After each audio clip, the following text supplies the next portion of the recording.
Hey everyone, welcome back to On Point. This episode is actually a collaborative episode with a newer podcast called the Ehuntr Podcast. It's kind of a news source for outdoorsmen and outdoors news-related stuff. So this episode, I was actually being interviewed by Terron, their host, about the 2020 bow lineups. And man, I had a great time talking, just almost, not that I could shut my brain off, but just being able to just pretty much just cruise control, talk about bows, have a great time, just give lots of information, not have to get into the nitty-gritty details, and just kind of give an overhead look at what this year's lineups had to offer and how they contrasted versus each other in previous models. And I just had a blast talking about this. I wish I got asked to do these kind of topics more often. But so yeah, this was a great podcast. I had a great time. Hopefully you guys can check out the Ehuntr Podcast, and I'll put a link in the bio for those that want to check it out. And I just appreciate the opportunity, and I just wanted to share it with you guys on this podcast because I have not been able to do the Bow Lineups podcast for On Point this year like I did with Chris and Austin like I did last year, just because of all the COVID and crap. So this will be the 2020 Bow Lineups episode for our podcast this year, and I hope you guys enjoy. Stick around at the end, and I will see you guys then. Garrett, how are you, man? I'm great. How are you, Terron? I'm doing fantastic. Appreciate you joining me today. I'm stoked for this podcast. Dude, I like we were saying before we started pushing the record button, I'm like, man, it's just nice to be able to talk bows and not have to get into the tuning and just like you said, like 30,000 foot view at them and just talk. It's going to be a fun. I'm excited. I'm ready to go. So. Well, and this is such good timing too, because I swear everybody right now is they're buying bows and getting their equipment ready for the hunts. Everybody pretty much knows what they have for this upcoming summer and fall for hunts, and so everybody's wanting to get new bows, wanting to get their bows tuned, and so man, this is perfect timing. But what I'd like to do, Garrett, is just start off, if you wouldn't mind, kind of giving us a quick, 30,000 foot overview of some of the bows you shoot. We talked about it a little bit before we got on this call, of like your big four. If you wouldn't mind, just kind of running us through those big four, kind of talk about about the new bows, what makes them special, that kind of stuff. Yeah, so I guess we'll just start with Matthews since you're a Matthews guy, and I probably, out of all the manufacturers, I probably pissed off the Matthews guys the most, and so and that's because I don't hold punches, man. I'm joking around when I say a lot of these things, and so I like Matthews. They've come out with some great bows, starting with the Halon 6, which is probably the bow that made me the shooter that I am today, where it just made shooting really fun again. I came from shooting in X-Force for like 6 years. Or however long, how many years I had. I had it for a long time. I had a tree stand edition, and then I had the regular X-Force edition. And going from that to a Halon was like a huge jump in accuracy. It was way more shootable, way more fun to shoot. I did some really cool things with that bow, and it, I just really became, much better archer because of that bow. Because the year I bought that Halon, I launched about. I'm kind of guy that would actually keep track of it. So I had charts and stuff. I shot before August. I was at 18,000 arrows from January 24th, I think it was, to basically to the beginning of hunting season. I was approaching 20,000 arrows. So dang. Yeah, and all that up until about a month before hunting season was on the factory string, which impressed the hell out of me. They were using zebra strings, and yeah, so. Fantastic platform to build off of, and why I bring up the Halon 6 is because they've been kind of riding that Halon 6 for a few years. So you kind of had the grid pattern with the the Z7s and the Creeds and all that stuff, the grid pattern risers. Well, now they've just been riding the Halon kind of style riser, and they had the Halon, and then they had, I called it the mini Halon. Pissed a lot of Matthews guys off. It's not a mini Halon. I'm like, yes, it is. And then, is. Yeah, and they flirted with every ATA. I think the original Halon was like 31, and then they went to 32, and then they went below, and then now they're the 28 and 31 and a half, and then the Traverse was like 32, I think. Mm-hmm. And so they've pretty much done everything they can do with that platform. And so now we're here with the VXR 28 and the VXR 31 and a half. So what you're getting with that bow is you're getting the same cams, the cross-centric cam system.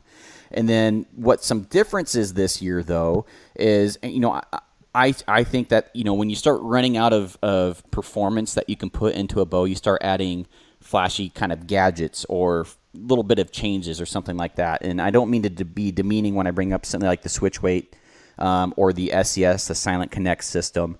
But these aren't things that really, the switch weight, you can be, that's a performance changer. But the SES system, not really. The bridged riser they went with this year, I do like that because bridged risers are known to be more stable and more shootable. But you're having the same cams for quite a few years now. They did add the switch weight technology, which makes it allowable to change weights in 5-pound increments without having to touch an Allen wrench on the limb bolts.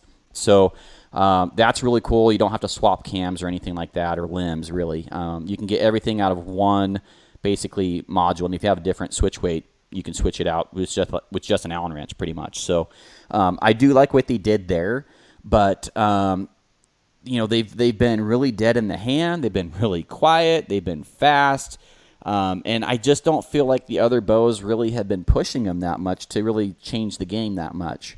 I think they've kind of been on cruise control for the last couple years, and I say that because they were ahead with the Halon. I mean, they really, that year was an awesome bow, and some Matthew guys are probably getting mad at me here, but I think we're going to see Matthew switch it up this year. They've got to. They've ridden that platform long enough that it's time to push themselves into a corner and come out with something new. And I don't think they ever will because they're an Eastern bow company. But I'd love to see a carbon bow come from Matthews. Me personally, they could sell that thing for $1,600 to $1,800, and I think they would kill it. But most of their guys are hunting out of tree stands. Most of their guys are hunting out of blinds where they're designing and developing these things. And I just don't know if they really care about the guy packing around a bow for 8 miles. So. That's why I think you're seeing, bows approaching 5 pounds in weight from Matthews. So that's just my opinion. I mean, a lot of this, disclaimer, a lot of this is opinion-based, guys. And that's why I do speed tests and I go over the specs here because that's all factual. But most of what I'm saying here is opinion-based. And if you don't agree with it, in the VXR 31, like Terron, 31.5 is your bow, that's your bow, man. I mean, that's totally cool. But for $1,199, it's a great value. It's on par, unfortunately, with all the other bow prices nowadays. They're getting up there. Yeah, it's ridiculous. And the 28's $100 cheaper. So with a 6-inch brace height, that's been pretty standard. With the rest of the models they've come out with, 80 to 85% let off. They're flirting around 4.5 pounds. The 28's at 4.44, and you're almost a quarter pound heavier with the 31.5. So you're getting a pretty darn heavy bow, but unfortunately also, I shouldn't say unfortunately, heavier bows are inherently more stable. But man, I like being able to put that weight where I want it, not being forced to just carry it around, So, but that's just my opinion. So what made you go with the 31.5? When I went to the shop and shot both of the 28 and the 31.5, I just felt like I was a bit more stable with that. And you know what, to your point, so when I went, I shot every bow. I shot the Hoyt, I shot the Elite, I shot all these other bows. I love the Hoyt for one reason. This may be a good segue into going to talk about Hoyt, but it was so light. I loved how light that RX4 was compared to the Matthews. But when I started shooting it, and I shot, I didn't shoot as many arrows as you shot, I'm sure, through them. But as I started shooting through them, that the Matthews, the 31.5, just felt so stable to me. Like you said, dead in the hand, and so much smoother to me. And I know it shouldn't feel any smoother than the 28. They're basically sitting on the same platform, but it did. It felt very smooth, very fast, very, I just everything that I really wanted. And I think a bow kind of speaks to a person when they shoot it. And that one really did. As soon as I shot, I was like, yeah, that's it. That's my baby right there. Yeah, and that's ultimately, I could give all the reviews, and in the end of all the videos that I do on YouTube, I always tell you to go shoot the bow. You need to go shoot this thing for yourself and tell me whether I'm wrong or not, or make up your own mind, shoot what's best for you, and kudos for you for shooting all the bows. I've been in the archery shops too many times, and it's not a slight against Cameron Haynes, but he was shooting the turbos for a while, and I watched a guy go in there, said, I want to shoot the bow that Cameron Haynes is shooting. like, oh wow, that's kind of cool. Like he's getting into bow hunting, and Cameron Hanes obviously is an influence on him. And so I watched out of the corner of my eye, and this is back, I think when the Defiant turbos were out or something like that. But a very unshootable bow in my opinion, and especially for a new guy. And he pulls back the bow, and that bow is just trying to yank him off the back wall. You can see it's just going, and it just keeps pulling him off the back wall, and he keeps catching it, and finally manages to get the arrow to get off the shelf and shoots it and just looks back and, I love this bow. I'm like, good God. good God, buddy. You have no idea what you're looking for. Didn't shoot any other bows, didn't do nothing. And, I get it, red team, blue team, but at the same time, you got to shoot what's best for you. And this year, I went with the first year they had the Hoyt RX series come out. I bought it, and it was despite everything I preach about, like accuracy first. What are you the most accurate with? What can you be repeatable? What do you like the most?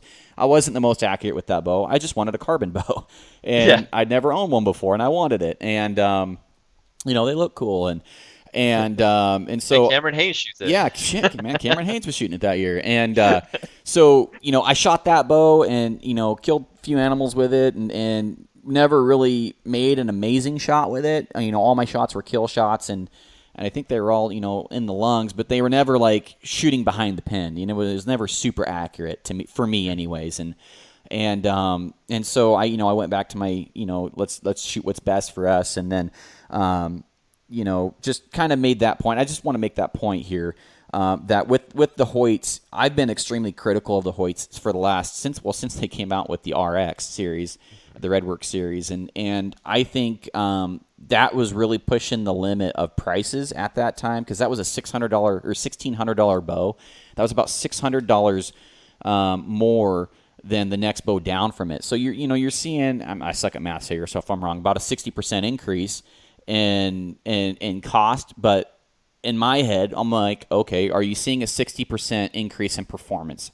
Is there a 60% increase in value there? And straight up, there just wasn't. I don't know anybody that's bought a Redwork series bow that could tell you straight face that they're 60% better than any of the aluminum series bows that they have. And so, if you want to get into the Hoyts here, Matthew or PSE's got carbon bows as well, and we can start comparing those. But stop me if you want to make a point or have any questions in here. But no, I think let's do that. Let's jump into the Hoyt, the RX4, what the details of it, what makes it special. Like I said, the thing that made it special to me was just, one, it's a carbon bow. It looks cool. It's what Cameron Hanes shoots. I get all that, and that is cool. Don't get me wrong. But the thing that was for me, it was just so freaking light. I loved how light that thing was. But let's jump into the specs of it, the details of it. So if you're looking at like the Alpha and the Ultra, can you still hear me there? Okay. Yeah. Okay, my screen went black. So if you're looking at the Alpha, you're at 29.5, and pretty much the specs are pretty darn similar between these and the aluminum bows, right? It's just carbon's the only difference in really weight. So 29.5 for the ATA for the Alpha, 34 for the Ultra, and then the turbos are 31. The brace heights for the Alpha are 6 1/8, which is a pretty healthy, pretty happy medium. That's right in there for a lot of where the bows are at today. The Ultra expectedly should be longer. It's at 6 3/4, and the turbo's at 5 7/8, which is short. You're getting to the point where my Evoke 31 is right now, and when I don't shoot a lot and then I go back out and hit the range, I might hit my arm because my form isn't where it should be. We can get into this here, but shorter axle to axle bows. I don't know if you want me to break that down and stuff. Yeah, let's do it. Yeah, I think that'd be great information for people. Yeah, so the Matthews have 6, and like I said, that's right there in the money with where a lot of bow manufacturers kind of want to be. It's good for speed. It's good for not hitting your forearm. It's kind of right in the middle. If I'm a newer shooter, I would probably want to stick with at least bottom minimum a 6-inch brace height, and then try and get closer to 7. So if I'm shooting an Ultra, I'm giving myself a lot more forgiving bow. It's a lot more stable on the shot. What I mean by stable, it's a longer bow. It's 34 inches axle to axle versus a 29.5-inch axle to axle. And if you're a new guy, I probably wouldn't even look at the turbo. You can shoot it and see if you like it, do your own thing, but I personally wouldn't go that route. But inherently, it's going to allow the shooter to make more mistakes. A shorter brace height will, and you're going to get a more speed out of a shorter brace height, but you're going to get more forgiving out of a longer, and that's basically the differences there. 30,000 foot view differences. Well, a new shooter's going to want more of that forgiveness rather than the speed. I mean, you can make up for the speed with accuracy if you can be accurate with it. The forgiveness is what they need. Yeah, and for guys that are hunting extremely cold, I take this in consideration as well. For guys that are hunting extreme temperatures and they're having a big puffy jacket and then they snag their sleeve on the way to shooting a deer when they release that arrow, that's a factor, and that happens every year. And a lot of guys, I mean, I'm kind of a dork. I'll be out on a hot day if I haven't done it yet and I have a cold weather hunt coming up. I'm going to wear what I'm wearing for that hunt just to make sure that my bino harness isn't catching on anything, my sleeves aren't catching on anything, my hood isn't catching on anything. Is there going to be any complications before that hunt comes around? Can I get rid of any of these errors now before I hit the woods? And I don't think guys really think about that. I have friends that shoot a quarter or they'll either shorten their D-loop up or they'll shorten the draw length up just slightly if they're hunting a cold weather because they know that there's going to be a bigger area around their forearm that's going to catch on a string. So when you start doing that with brace heights, that extra 3/4 of a brace height is going to help. I mean, that's definitely going to be a factor. So, I would push guys towards, the Ultra. It's a sweetheart of a bow. It's a turd for speed. Yeah, sure. But, we can get into that debate here. What is the speed on the Ultra? Do you know off the top of your head? 334, and that is ATA. Okay. So IBO would probably be about 9 feet per second slower than that. So, or maybe 8 feet per second slower than that. And a lot of bows, I don't know if you want to get into that, but ATA and IBO are different. Right. IBO is a little bit slower. ATA is a little bit more accurate, in my opinion, if you look at the way they measure them. But ATA is I think they use it because it looks better, or maybe it's because it's more accurate. I don't know, but I think it's because it looks better. I've seen that peaking up a little bit more using the ATA because it does make it look like it's a little bit faster, and that's that's the sexy thing is to have a really fast bow. And so if you can make that look a little bit faster, I think they're using that more. Well, if you look at PSC, they give you both, and I'm like, dude, kudos to you guys. Yeah. So I love that, but. They're using ATA. So you can basically take about 8 feet per second off of any of those speeds. So I would say probably, quick math, 226 for an Ultra, realistically. And it's funny because everybody that watches the reviews is like, dude, your speeds are slow. I'm like, no, you're going online and you're hopping on a calculator and you're not taking into consideration heavy arrows, and they're more efficient because you're losing less energy out of the bow. And guys really need to take a better look when they're making those assumptions here. Not to get on a soapbox, but my speeds are often slower and on my videos, and there's a few reasons why. And if you start scratching the surface, you'll see, oh, I see, he's shooting a 600 grain arrow, and right. that arrow is actually faster than it should be according to my calculator, but his 400 grain arrow is slower, or 450 grain arrow is slower, and calculators don't take in consideration for that for the most part. But you're pretty upfront with that on your videos, saying what grain of arrow you're shooting, and I've seen videos where you're shooting several different weights of arrows and showing what those different speeds are as well. Yeah, and and rests make a difference. Everybody wants to say whisker biscuit, it's 10 feet per second. Dude, no, no, just get out of here with that. It's maybe two. I've tested them. Different arrows, different fletchings, and I will give you 3 feet per second, and I am being nice. Really? See, I've always thought that same thing. I always thought that a whisker biscuit shaved off at least 10, but no, man. Case, huh? I've shot plenty of bows side by side. I've swapped rests with the bows, and it's pretty minimal. I mean, everybody wants to bash on a whisker biscuit, but it's pretty minimal. And if you're getting 10 feet per second difference, check your tune. I don't really know. I not from my experience, and I've shot used ones, brand new ones, compared them versus dropaways versus limb driven, and I just haven't seen it. And that's through different chronographs. I've tried getting rid of so many different variables. 3 feet per second, maybe if you're, and that's being generous. I mean, usually it's within a couple. So that makes me feel good because my first ever bow, I'm gonna we're gonna go down a rabbit hole here. But my first ever bow, I still have the bow. It's a Hoyt Tricon. Actually, I think you can respect this because I think you did a budget bow with a Hoyt Tricon. But I have a whisker biscuit on it, and I shot it through the chronograph and was really disappointed at how slow it was. And I thought maybe I need to change out that whisker biscuit to a drop away to get me a little bit more speed. But maybe that's not going to do much. I personally, I mean, I think you're going to get myself in trouble here. 3. You're probably going to get better accuracy. And I don't think anybody can really argue with that statement. I've gotten plenty just fine accuracy out of whisker biscuits with broadheads out to, some guys are saying you can't shoot them past 40 yards, which is rubbish. You can. I've shot broadheads with whisker biscuits out to 100.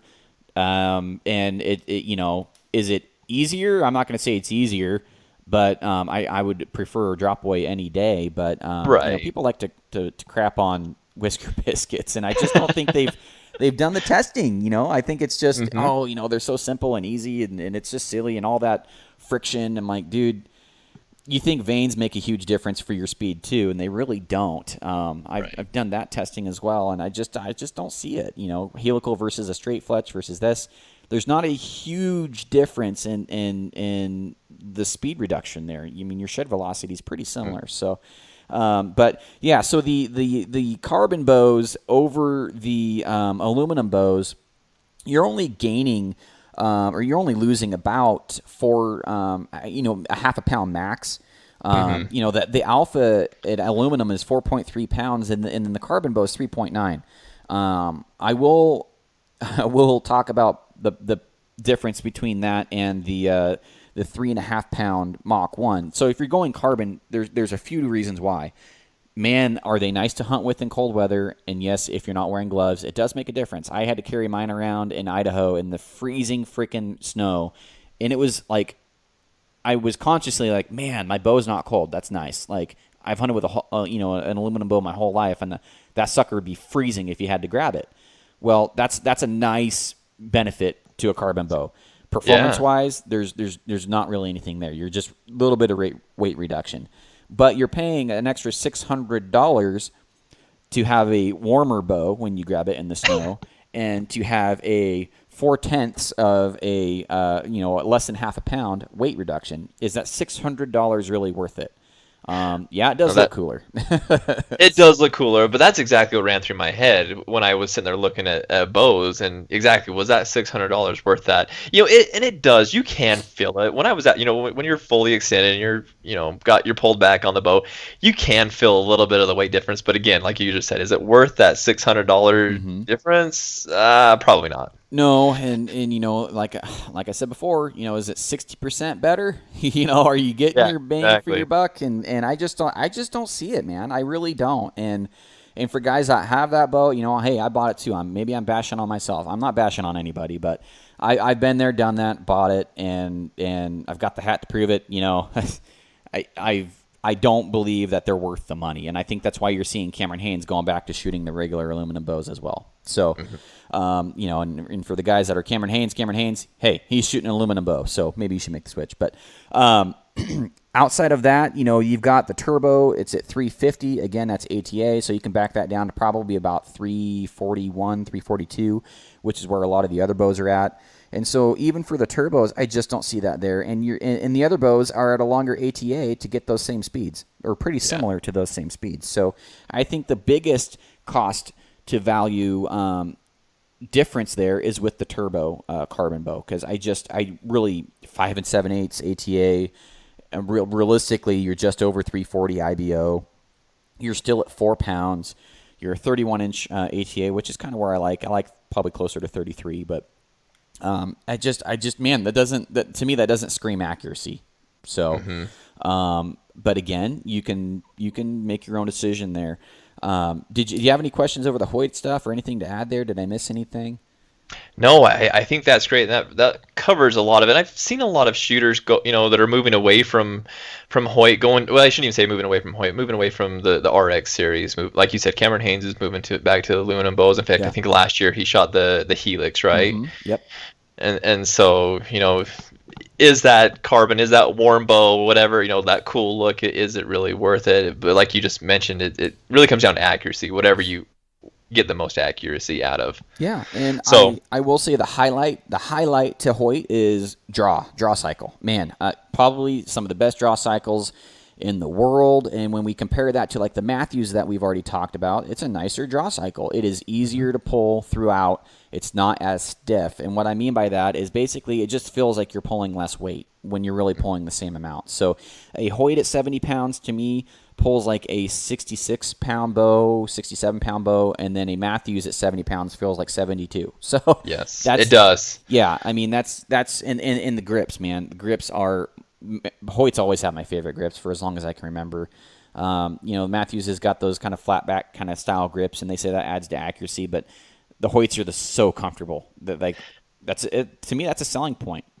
It's the biggest thing I miss about the Hoyt, because that's what I have shot in the past is Hoyt, and this is my first year going to Matthews. And that, honestly, that it's silly to even say it, but that was the thing that I missed the most was that Hoyt grip. That it is so comfortable. Oh, absolutely, and I think, like I said, they've had some of the best grips for a long Years. time. Yeah, and just a Tricon. yeah. And they're a good bow, man. I mean, they have a lot to offer. The Hoyts at 80 pound, like the Ultra 80 pound, would be really sweet shooting bow. And you gain quite a bit going to 80 pounds. I'm not sure what quite the jump is there, but I have quite a few friends that if they buy one, they buy it at an 80 pounder, and they're a very good bow for 80 pound bow. Probably feels like you're pulling 77, 75 somewhere in there. You could probably, get a few extra twists and a 70-pound bow and get it up to like 74. A lot of those bows come stock at 72 to 73, but with a little bit of funking around with the bow, you could get that thing up to 75. Nice. So kind of happy of both worlds there. But outside of the Hoyt, man, that's really about it. If you want more speed and more performance, the Matthews is yours, but you're going to pay for it with weight.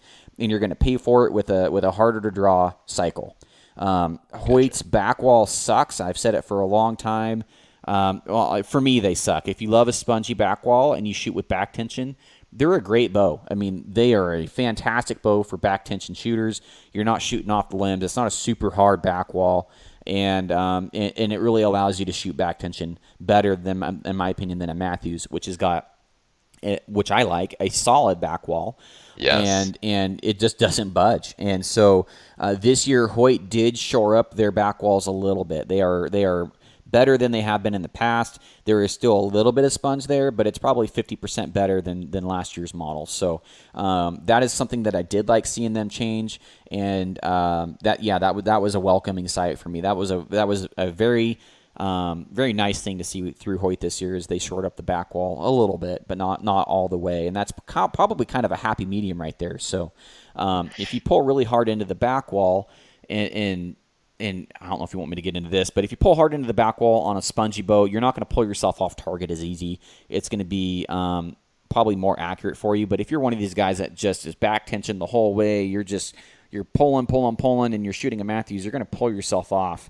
And you're going to just be basically fighting the bow because you're pulling too hard into the back wall. Mm-hmm.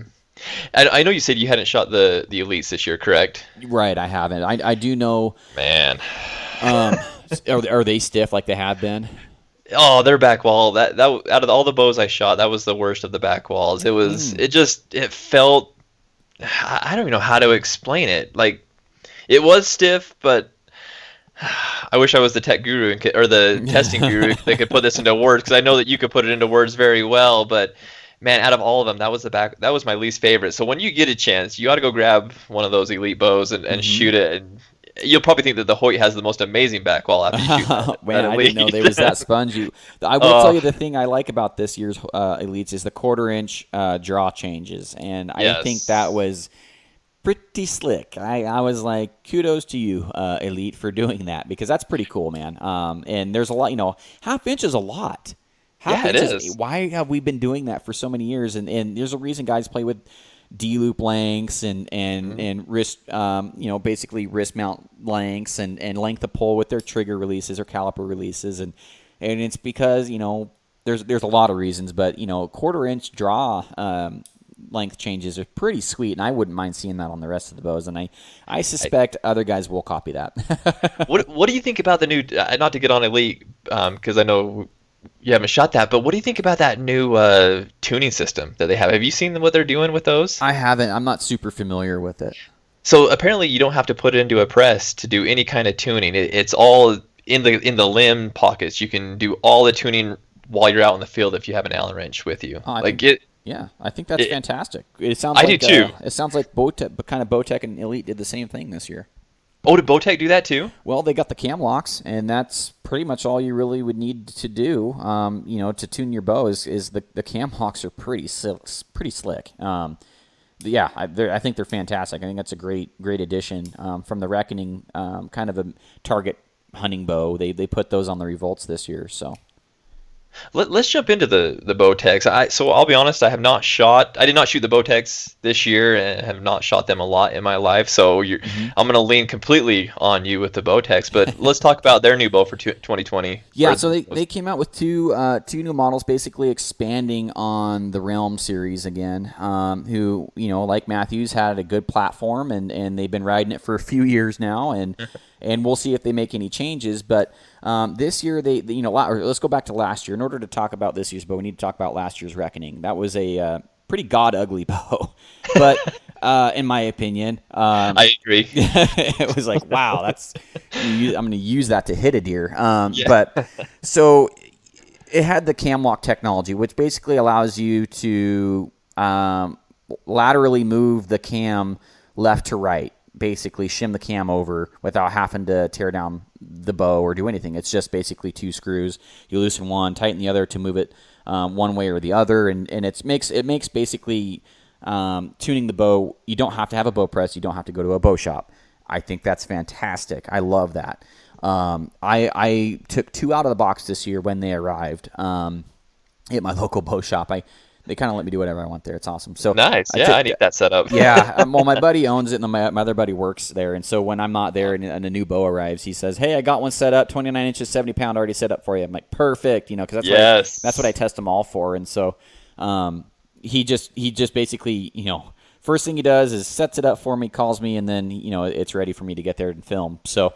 It's pretty slick. I really do appreciate it. Yeah. But I got to set these ones up. I'm like, let me set those ones up. I just want to see how easy they are to tune with that new deadlock. And within less than 10 minutes, I had a bullet hole out of both of them. I mean, it was fast. I never even touched the deadlocks. It was like 7/8 center shot or 13/16 center shot, and boom. Bullet hole. I'm like, holy crap! Like that's fantastic. So I've been critical of Bowtech in the past, probably like a lot of folks have. With their limbs when they were doing, having a lot of limb issues. Those days are pretty much behind them. They've got a really solid platform now, and this Revolt and Revolt X, which I've got mixed opinions on the Revolt X depending on who you are. It's a really good bow to buy, and so we're looking at out of all the lineups this year, I think Bowtech was the smartest, straight up. I think they were extremely smart. So they went with a 30-inch axle-to-axle bow, but they went with a longer brace height, with that, which I think is fantastic. Typically, when you see people go with a shorter axle-to-axle, the brace height will shrink with it, and right. I don't really know why that is. Maybe it's performance. I don't know. But they went the opposite direction, and they went with a 33-inch axle-to-axle called the Revolt X, which is a 6.5-inch brace height, which is right on the money. So both of these bows are extremely shootable. Second thing, both of them have pretty darn good speeds. 335 out of the Revolt, and I believe it's 340 out of the Revolt X, and that's with a longer brace height. That's fantastic. If they went down to a 6, they would probably be one of the fastest bows on the market. So, which you could talk about the SS if you wanted there, but that deadlock. Let me talk about the Revolt X real quick. Not to get on soapbox, and stop me if I say something that you wanted to add on. Keep going. I'm loving this. Okay, so they're both right around 4.5 pounds. But let me talk about the Revolt X, and in order to do that, I need to talk about the Realm X. So the Realm X is a couple years old, and it's still going for $600 to $700 on the used market, which is insane. Guys are still paying really good money for a Realm X. Well, there's a reason. That's probably the best bow Bowtech has ever created. Period. I mean, that is bar none. If you took a vote from guys who shoot Bowtech, they would probably vote for the Realm X over any other bow, percentage-wise. So that has been a fantastic bow. It was rock solid, and there wasn't really a lot of issues with that bow ever. It had a really good performance. It was about 5 to 6 feet per second faster than the Revolt X.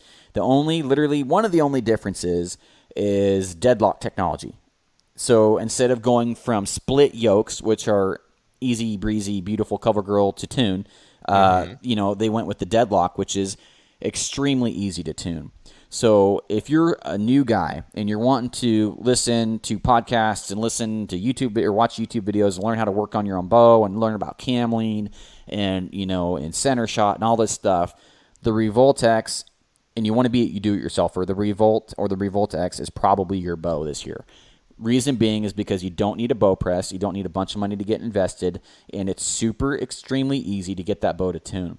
Now, over the Realm X, super easy, super tunable, but it had yokes and you needed a bow press. That's really the only difference between that bow and the Revolt X, and you're getting a little bit more performance out of the Realm X as far as speed-wise goes.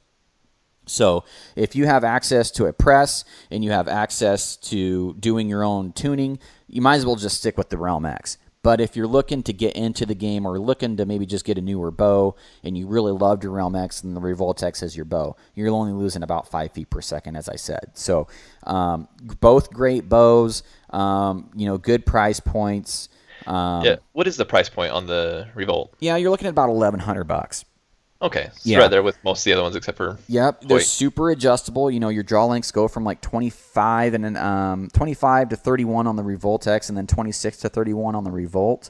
And they really fit a long, broad range of shooters, and they came out with a fantastic bow this year, and they've had some really nice shooting bows the last couple years, but that cam lock or the deadlock, whatever you want to call it, on the hunting bows this year, and then also swapping the brace heights where the 6.5 should actually be on the 30. I just think that was brilliant. I think that was smart, and they're very shootable bows, and they pound and really fantastic. And they have a good, I believe they're coming at 80% right now for let off. And I believe they still have the performance disc on there too, so you can swap it from comfort to performance mode. So if you did want to have literally like no valley and have that bow shoot like a Hoyt turbo, you could. Nice. Which I don't know why you would, but so sorry, it's a dig at Hoyt. I love it. So that's I'm being really nice to Bowtech this year because they earned it, and man, I think they hit a home run this year, and they deserve kudos for that.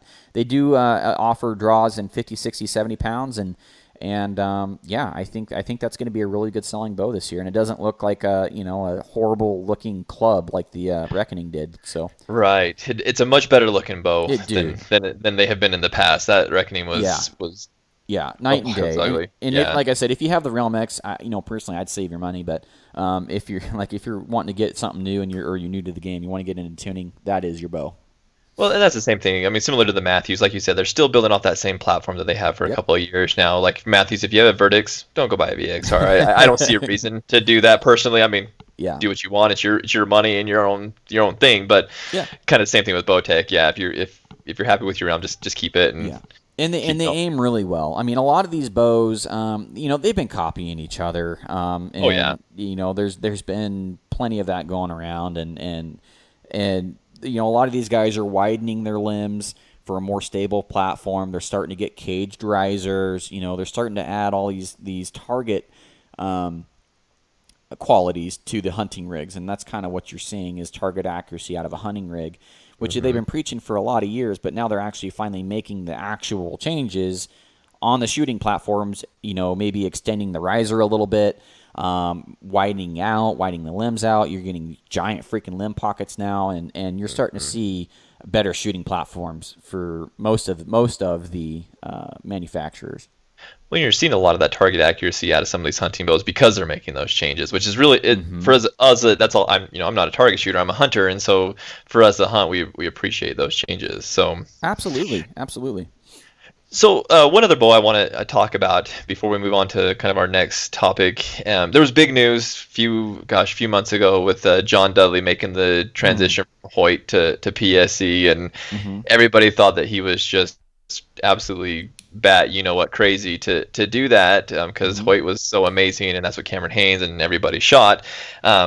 I can't imagine John Dudley going to PSE to go into a lower class bow. He likes the best of the best, and so let's talk about the PSE for 2020, what it looks like, and maybe why he made that move. Well, John Dudley, I don't know the guy personally, but from looking at it as an outsider looking in, John Dudley wants to do what's best for the archery industry, in my opinion. He offered to do bows for whoever. It just wasn't PSE. He wants to do improvements and have his own perfect bow for each manufacturer, from my understanding. And PSE's like, oh, hell yeah. And so, come on over. And, in my opinion, Hoyt, this is where Hoyt leads the archery industry. They have the best ground game out of any bow manufacturer, period.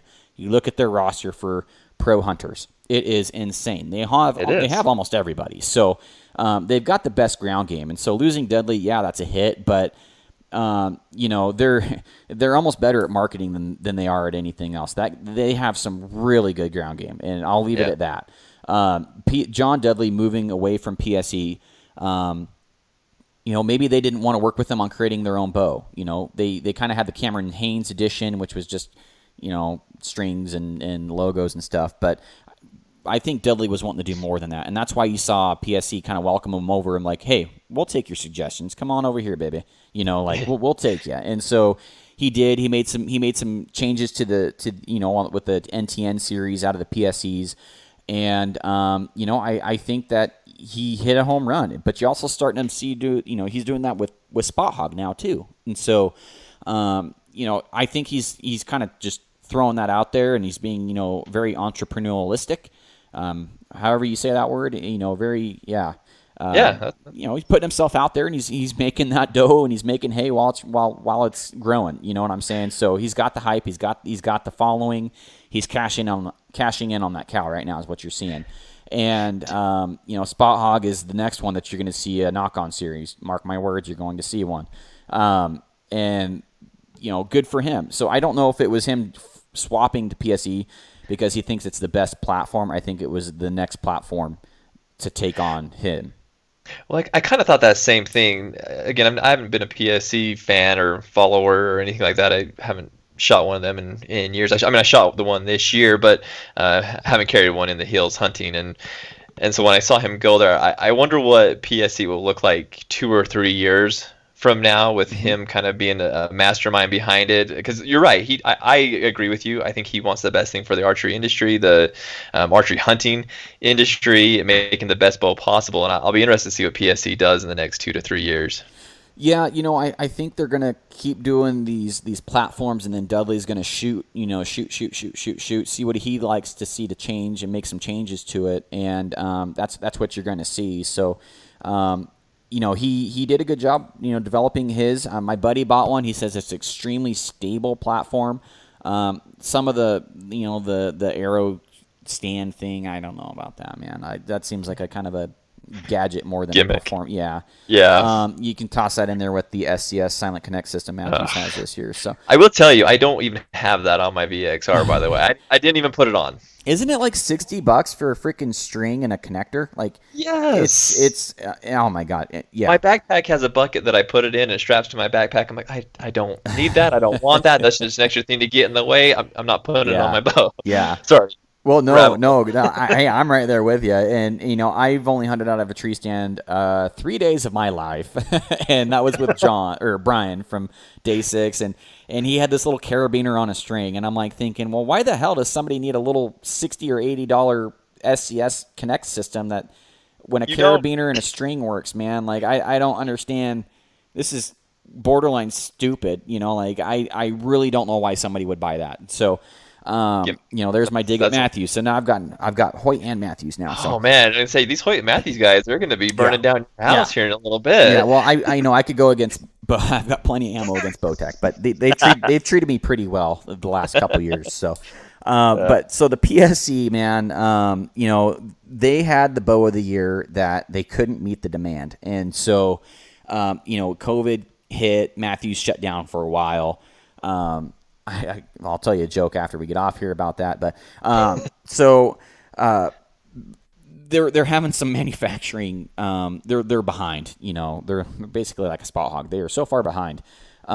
So they had the best bow of the year in my opinion, and that was with the PSE Mach 1. Fantastic freaking bow. Everybody that shoots it says, "Dude, you're right. That is the bee's knees of bows." Some guys are like, "I'm not going to shoot it because the grip sucks." I'm like, "Have you shot it?"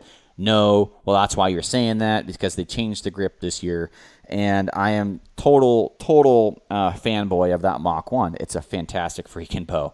Now, having said that, some guys have bought that bow and have brought it to my attention that there has been kind of a flaw with that bow.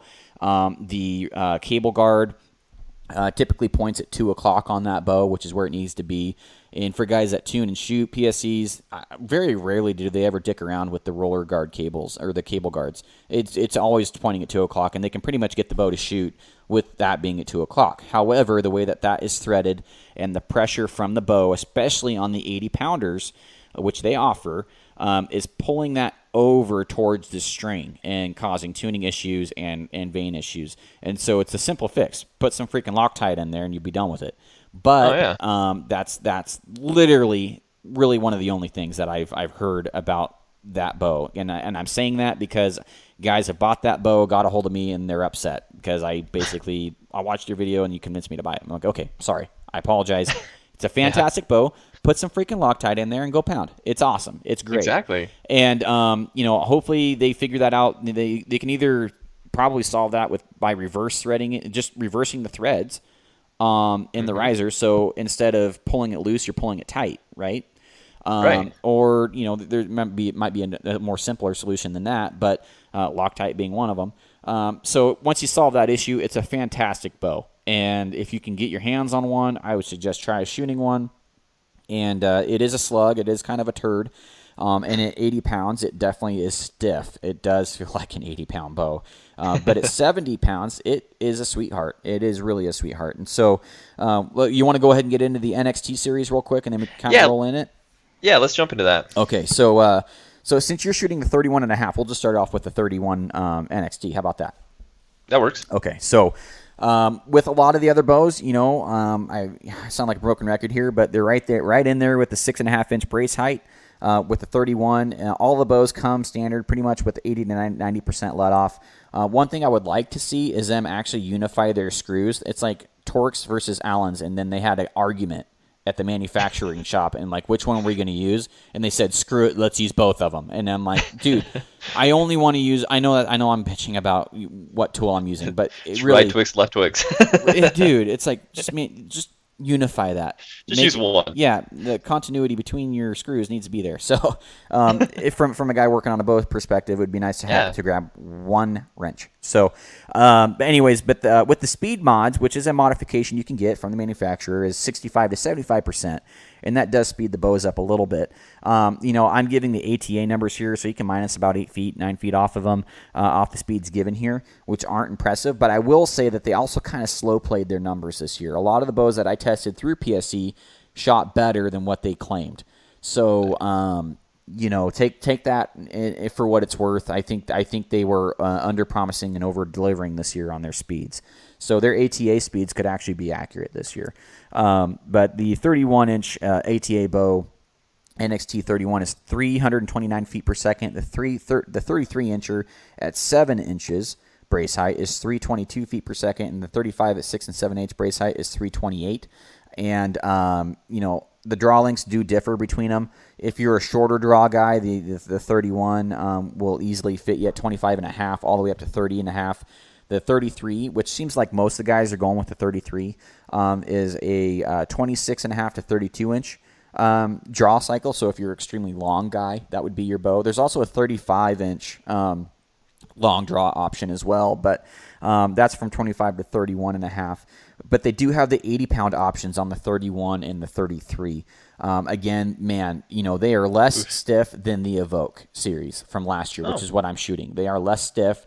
They are more stable, and I think it's a better shooting platform. And even though I shoot my Evoke extremely well, it's a better shooting bow as far as being able to be more accurate and hold on target better than the Evoke series.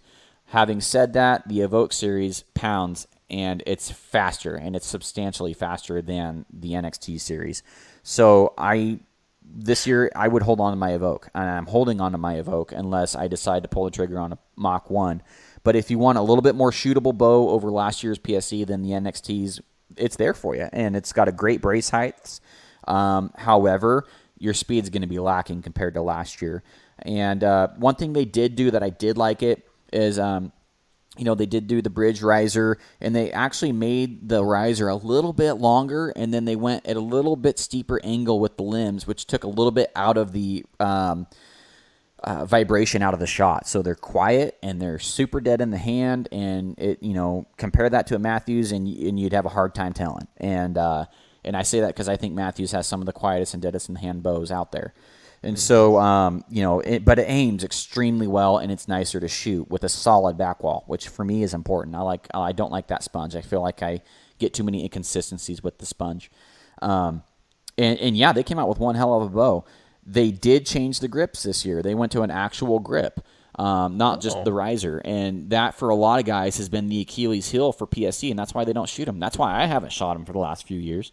It's because the grips suck. I mean, they sucked. They felt like you're grabbing a 2x4 and, you're, exactly.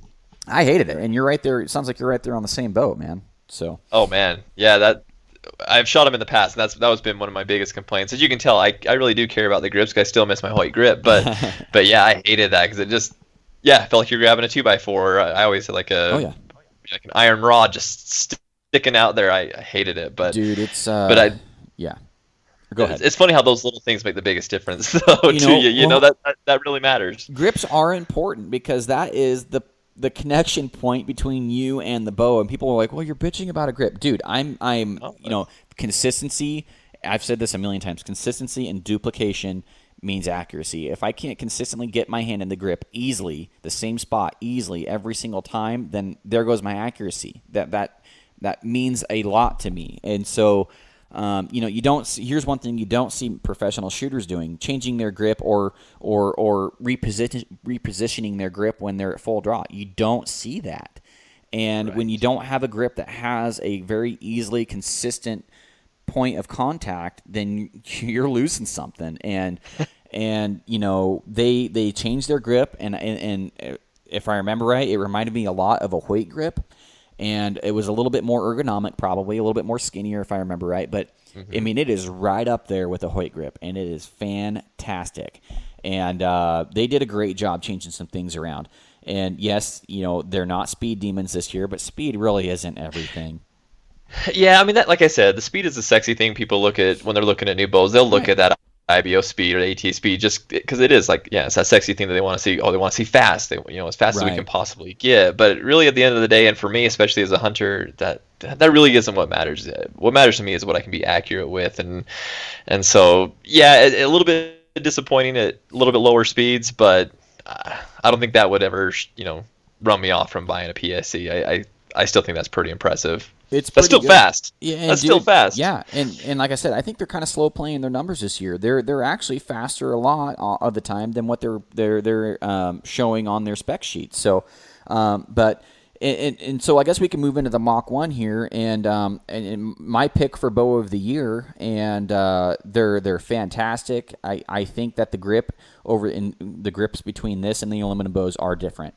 The grips for the carbon bows in the past absolutely freaking sucked. Probably the worst grips I've ever had. I mean, I would never wish that upon my worst enemy, that you had to deal with that grip. I mean, if you liked it, good for you. But for me, no thank you. I shot the old carbon PSEs prior to this model, and I shot them once, and I was like, nope, and then put it back. That's it. I'm like, one and done, baby. You suck. I am not shooting you again. You could be the best, smoothest drawing bow in the world, but that grip is so bad, I'm not going to shoot it. So this year they changed the grip, and I think when Corey, a buddy of mine that works for PSE, brought it, he's like, they changed the grip because he knew. I think he just like, they changed the grip this year. I was like, perfect. And so I told him, like, if they changed the grip, I would probably shoot it. And so when he had his like test model that he'd go around and show all the shops. He called me and we met at my local shop, and I got early access to it and did a video with him. And I was blown away. I was like, good God, this bow aims so freaking well. And I have my personal biases towards what I want to see out of a bow, right? I have what I shoot best for me. And that is about a 32 to 33 inch axle bow. That's about a 6 1/4 inch brace height. That's about an 85% let off. That's a solid back wall. And that's really about it. And about 4 pounds, somewhere in there, 4.2 pounds, 4 pounds, somewhere in there. That's what I can build a really good bow for me. Well, Corey, this bow comes in at 6 1/8 inch, 80 to 90% let off, 32 1/8 ATA, and 25 to 30 and a half inch draw at a 340 or a 332 speed, and with the speed mod, which I wouldn't do, is 340. And I'm thinking, good God, that's exactly why I love this bow. I'm like, you guys made me a bow. Built Thank for you. Yeah. I'm like, yeah, dude, you hit it out of the park on this one. Like, for me personally, we should call it the On Point series or something, man, because I love that bow. And obviously, as a shooter, it complements me and my style the best out of any other bow I shot this year. So, like I said, they are a little behind on their manufacturing, and I think that's probably why you're not seeing much hype about them. It's because they're kind of hard to get a hold of, and if you do shoot one, they're flying off the shelves. So we've got a couple here locally in Roseburg, Oregon. We have an 80-pounder that had my name on it, and I went and shot it, and I told them it was too stiff. So it no longer has my name on it, and it's up for grabs. And I think we have 2 70-pounders here. But so if you want one, call my local shop, and they'll hook you up. But that's really about it. What is your local shop? I don't know. What's the name of that shop? It's called Waldron's, and it's an outdoor store. So they have like this tiny little bow section, and it's pretty small. So we need to give them a shout out, though. It sounds like they're pretty freaking awesome, dude. Yeah, I mean, the owners. I grew up with their kid, Chris. We went to school together, and then Tom and Sasha own it. They're fantastic people. My buddy Tanner, shout out to Tanner, works there, young guy getting his feet wet in the archery industry and working on bows and stuff, and he's a pretty good shot and doing a good job. And they treat me extremely well, and I try and toss some business for giving me early access to bows and allowing me to film and record, and it's a good relationship there. So. Oh, that's cool. That's very cool. Oh, yeah. Well, it sounds like I know what your number one bow is, but I want you to start thinking like what your top 5 would be as we talk about a couple other things here. Yeah. I do have a couple other questions I want to ask you. So we've kind of talked about the high upper echelon bows of each brand. A lot of our listeners actually will reach out and say, I'm budget minded, and so like for example, our big banner sponsor is Vortex Optics, and I love Vortex Optics because they have the upper echelon glass, and they have something that the guy on the budget, the guy with 4 kids, or like Jeff Barlow who has 20 kids can they can still buy some of these lower end stuff. Yeah. I'm kidding, Jeff, if you listen to this, but but in your mind, and let's keep it kind of in those brands. We talked about the PSE, the Hoyt, the Matthews, and the Bowtech. Out of those brands, for a budget-minded guy, what would be the bow that would be their go-to? Out of all the brands here for bows, budget bows, the Nitrix. That would be not the Nitrax, but the Nitrix, which is their midline bow, right? That was last year's midline bow, and I like that bow more than their flagship and their carbon bows, and it was like $700, I think. So wow, $800, and it shot. What did you like fine. better about it? I felt like it had everything that the other bows did. Not everything, but I felt like the quality and the shootability was there. I felt like it was actually quieter and more dead in the hand than the flagship bows was, and it just seemed like it was like, why is this thing $800? Why is this not a flagship bow? And there's a few component cheap. I'd say cheaper components on it, but they did save some money and cut some corners on it. But it shoots just as good or better than last year's flagship bows, in my opinion, and that's a fantastic bow. So the PSE does have some really nice flagship or midline bows. They probably have one of the best selections, and you should probably take a look at those. But the Nitrix was probably one of my favorite bows. What was the Bowtech's midline bow this year? Drawing a mind blank. It was pretty good, but I think the Hoyt actually outdid it. I had those in a bow comparison. I did a mid-level bow comparison. Shoot, I've shot so many bows. Drawing a mind blank, but I can't remember either. The Bowtech one didn't win. I'll put it that way. I believe the PSE beat it out, and then the Hoyt beat it out. So if you're looking to save money, buy a Realm X. It's a great bow, and you could get it for $600 loaded probably. And but if you're wanting to go new, a Nitrix would be a really good bet. Well, now I'm kicking myself a little bit because I was at a shop in Colorado Springs. Actually, you guys may know it's Bill Pellegrino's shop. And they tried to talk me into shooting that Nitrix, and I was like, no, I guess I needed a little humble pie because no, it's kind of that lower end. I want the upper ones, I want the best of the best, and I guess I should have. Yeah, I should have shot it. Man, I told you when I shot it, and I was shooting it for the first time with Tanner at the shop, and a lot of times we'll shoot the bows together for the first time. And I looked at him. I'm like, why is this not the flagship bow? I'm like, this is so stupid. Like, what are they doing? Like, they just killed their flagship bow. If people shoot this bow, there's no point in shooting their flagship bow. You're getting everything you need out of this bow. I mean, in my opinion, it was a better on the shot shooting bow than their flagships were. Man, I was like, that. I don't know. I don't get it, but. That speaks volumes, though. I think to a lot of our listeners, hearing you say that right there, I think that'll bring a lot of comfort to a lot of people that they can go out and get that bow, and it's going to compete with the flagship. And for a lot of us that are hunters, a lot of us don't need the best of the best, or we don't have to prove our deep pockets by I've got this flagship bow in my case here, kind of a thing. If you can go out and kill an animal with whatever you spend on it, that's all that really matters. But some people do like to buy new bows, and if you can get a new bow for a decent price like that Nitrix, man, that's a sweet deal. So I think that'll bring a lot of comfort to our listeners. And if you're a big guy, the Drive XL 3B or the 3B by PSE, those are shooters. I mean, they really are. And you're missing the boat if you're not at least shooting or dipping your toe in the water with the mid-levels and you're trying to save money. Me personally, if we're talking about new bows, or if you're in the bow market, buy better accessories and a mid-level bow than a high-level bow and shit accessories, because it is very important that your accessories are your strong suit. I'm talking sight and rest. And if you don't have those really dialed in, and you can't really rely on those, a cheap Apex will cost you accuracy. I promise you. You may not notice it if you haven't shot a Black Gold, a Spot Hog, or a Sherlock or something like that. It will cost you accuracy, and it's not as reliable, really, straight up. I mean, you're relying on like a polymer versus like a hard machined piece of slab of metal on your side of your bow or aluminum. And I've never broken a Spot Hog, but I've broken pretty much everything else out there. And I'm hard on my gear, man. I'm really hard, and it's pass or fail. If I have to cater to my gear, it's out of there. It's out of there. Last thing I want to worry about, the only thing I want to worry about is doing my job, and that's executing a shot while I'm out there.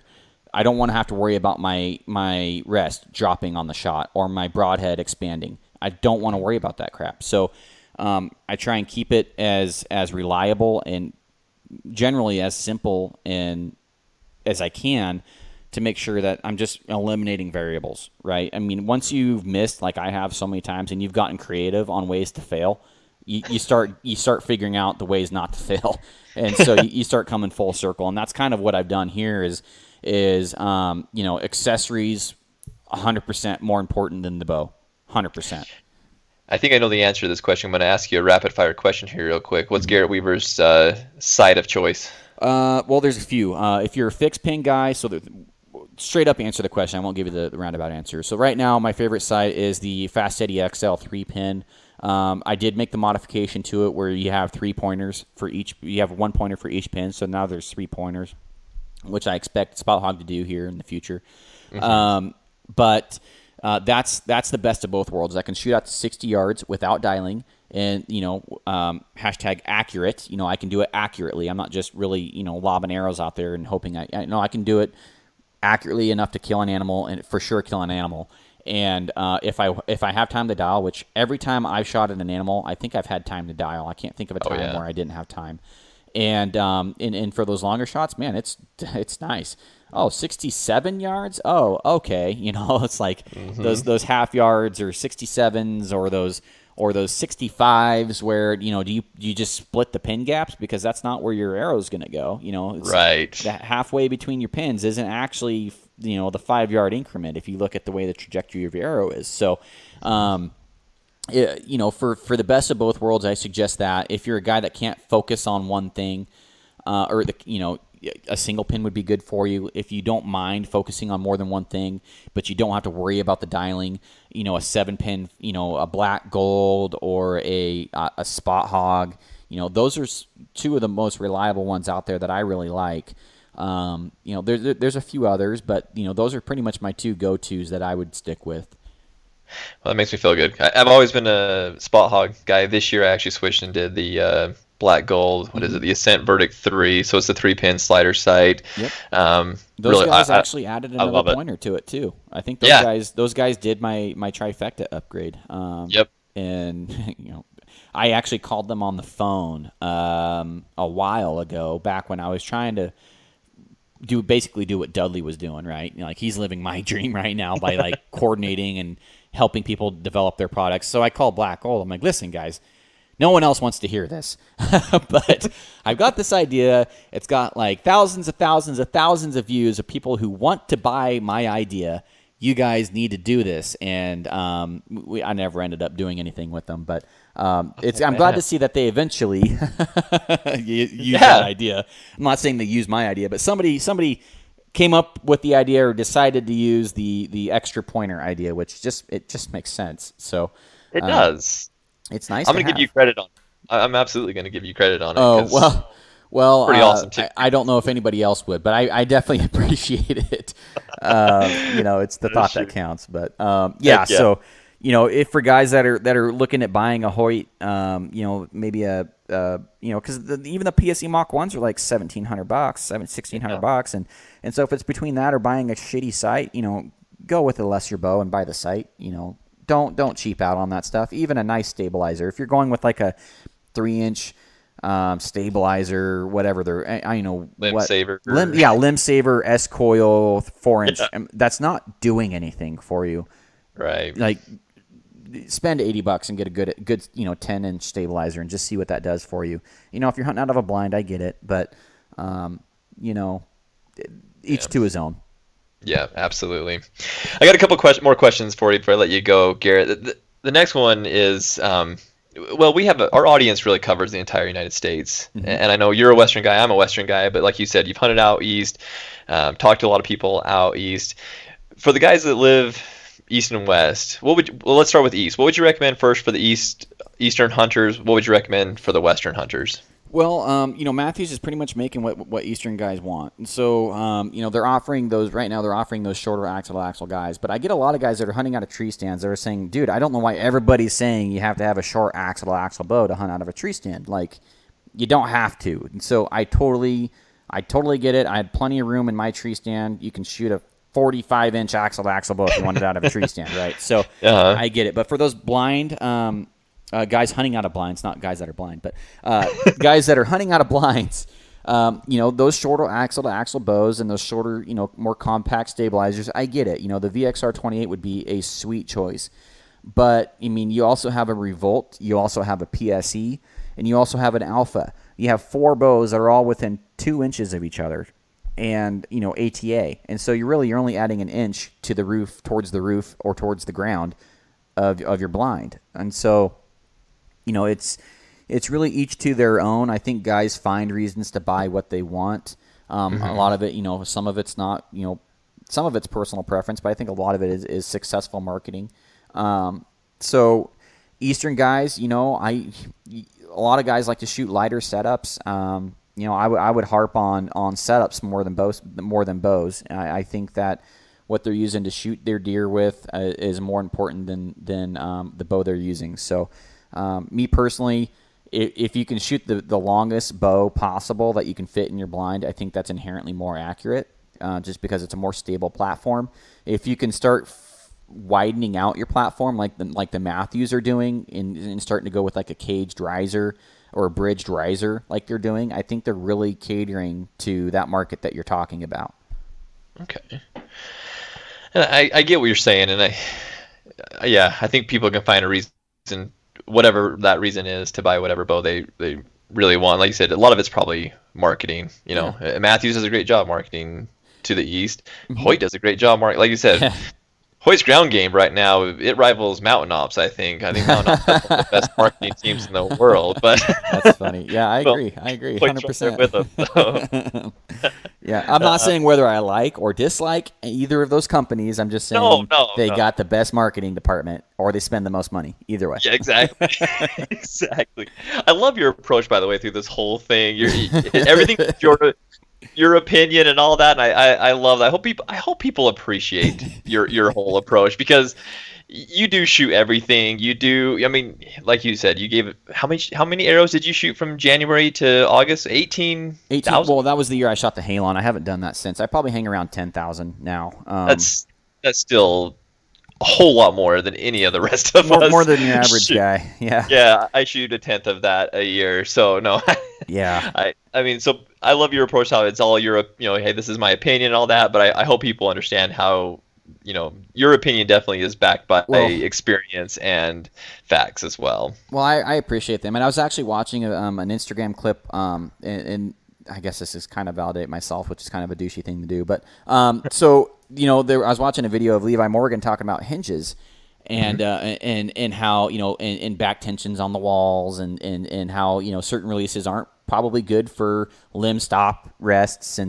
And I'm just thinking, like, man, if people were so objective like he is accuracy first, right? Like, he is accuracy. And granted, yeah, he gets paid millions through Matthews, but I mean, if he wasn't the most accurate, I don't know if he wouldn't be shooting them. I know he shot Hoyt for a while, I believe, and arguably maybe hasn't done as well with Matthews, but the guy was talking about a hinge and how accuracy can depend on how hard you're pulling against the back wall and then the angle of your hand.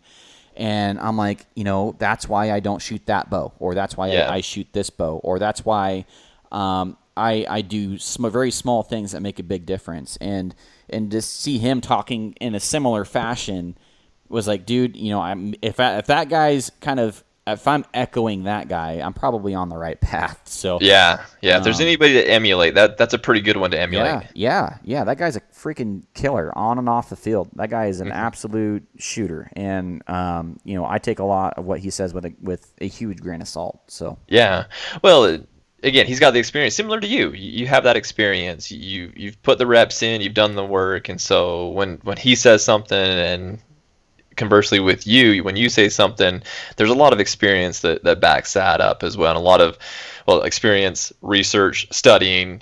I know you're kind of a student of the game as well, so that makes a big difference as well. Yeah, absolutely. So one more question for you, Garrett, and then I'll let you back to your day. And I kind of asked you this or sent this to you before we got on this call, and kind of mentioned it before, but what would be your top 5 bows for 2020? So Mach 1, number 1, obviously. Revolt X would probably be up there. I actually liked the Hoyt lineups more this year. And my shoulders, all those arrows that I brag about shooting and stuff, they do take a toll on my shoulders. I don't have a great draw. Like me personally, I don't draw a bow like you're supposed to, and it started with the Halon because I was shooting too long and too heavy, and I did that for too long, and it just straight up messed my shoulders up. So anybody that ever watches my videos are like, dude, you need to learn how to draw a bow. And it's like, well, both of my bows or both my shoulders are like gone. So so I kind of gravitate towards smoother drawing bows, and that's the main reason I haven't bought one of those Matthews in many years.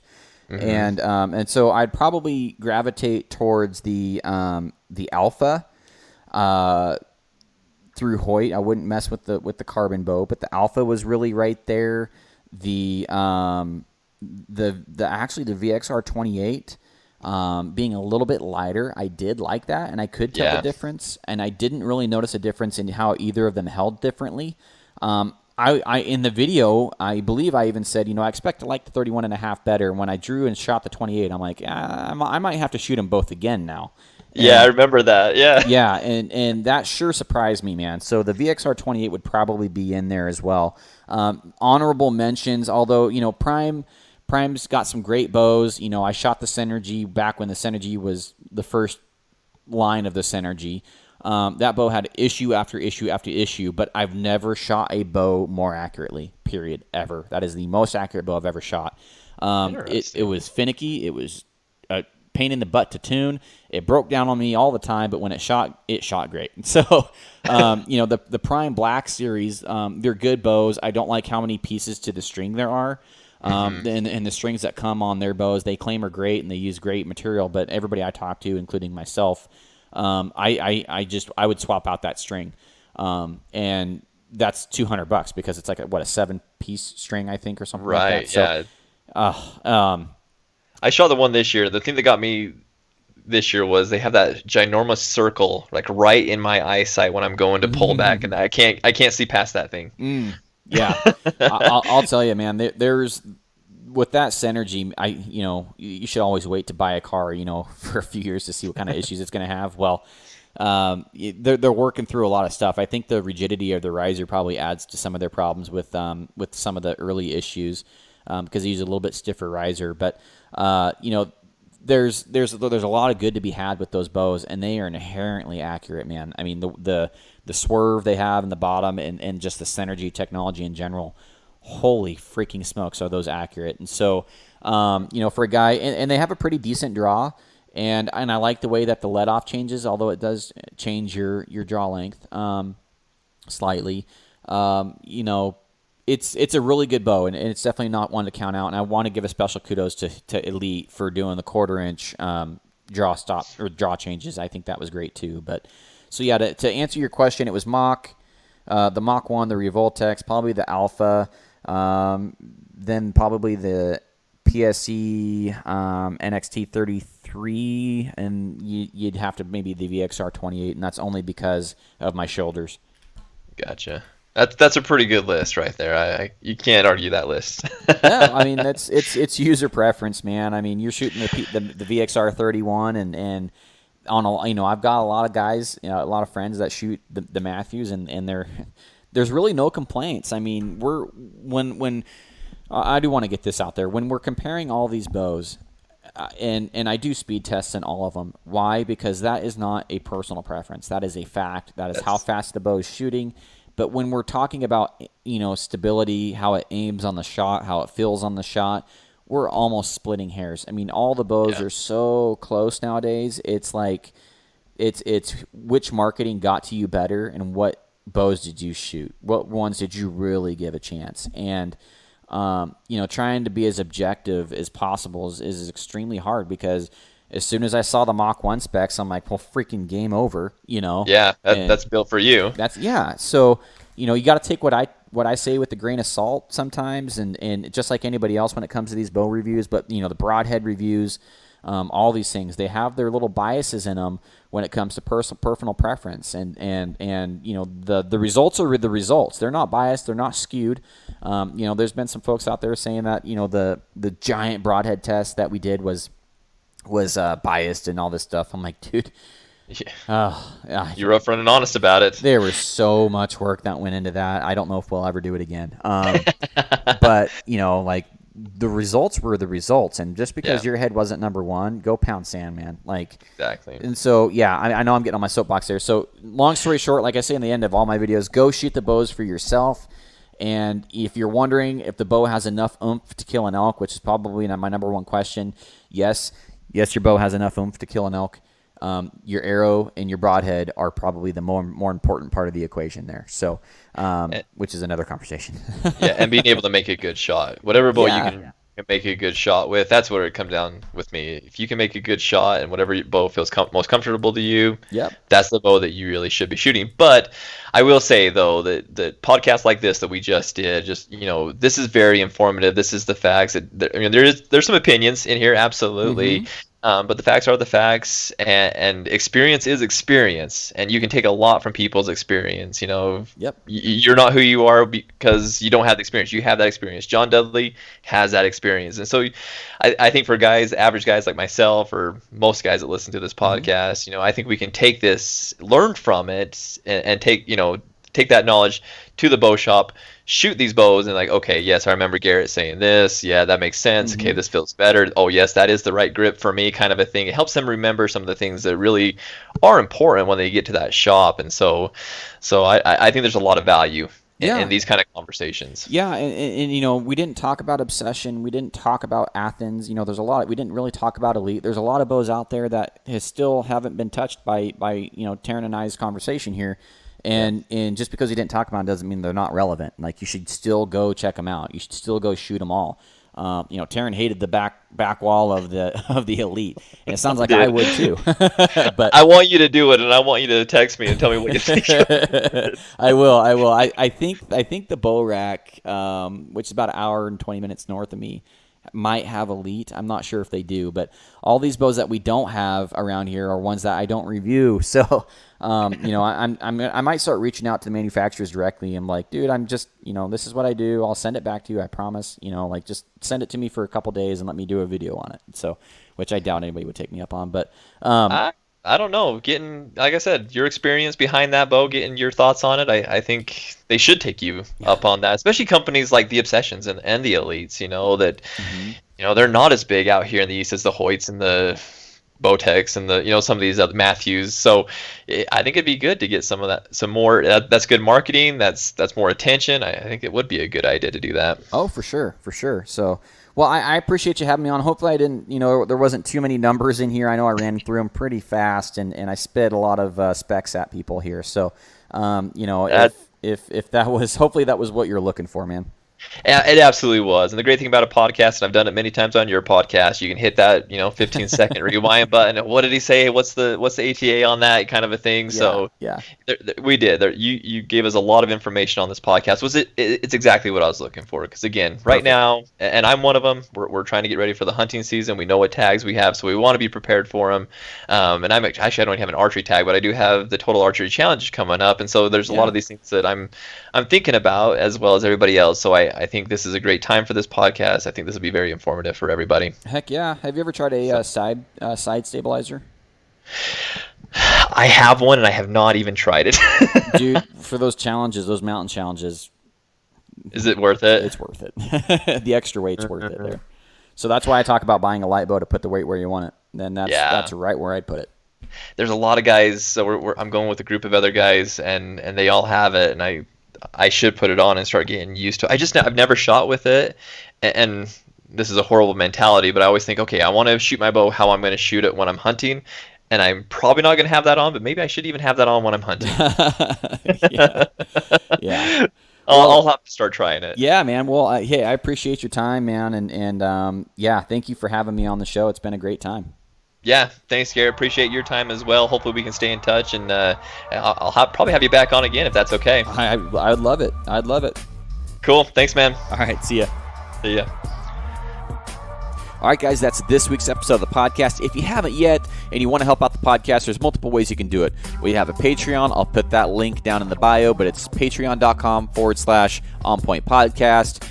Any amount, always helps. It goes directly back into the podcast, whether that's for getting a booth, new mics, new gear, whatever it may be. It goes back into the podcast, and I really do appreciate it. It means a ton, and I feel like I've been really bad about promoting that lately. So whatever you feel that you want to do there, if you don't want to do that and you still want to help the podcast, you can give us your email. Just log on to the webpage, www.onpointpodcast.com. It'll give you a little pop-up for your email. You can just give it to us there. Or you can give us a 5-star review if you think we've earned it, 5-star review on iTunes. If you don't think we deserved it and I missed the mark somewhere, let me know. Leave a 4-star review, a 3-star review, whatever you think I earned, but just let me know where I need to improve. Always happy to have constructive criticism. So outside of that, guys, appreciate you listening. Be sure to go check out the Ehunter Podcast it's kind of a newer niche podcast. There's not a lot of like news-based hunting podcasts out there, so I'm kind of interested to see where they take that thing, and definitely starting with a higher production quality. It's very good audio and everything like that, and Terron, the host, is doing a great job of interviewing his guests. So outside of that, guys, appreciate the time, and I will see you on the next one. Bye.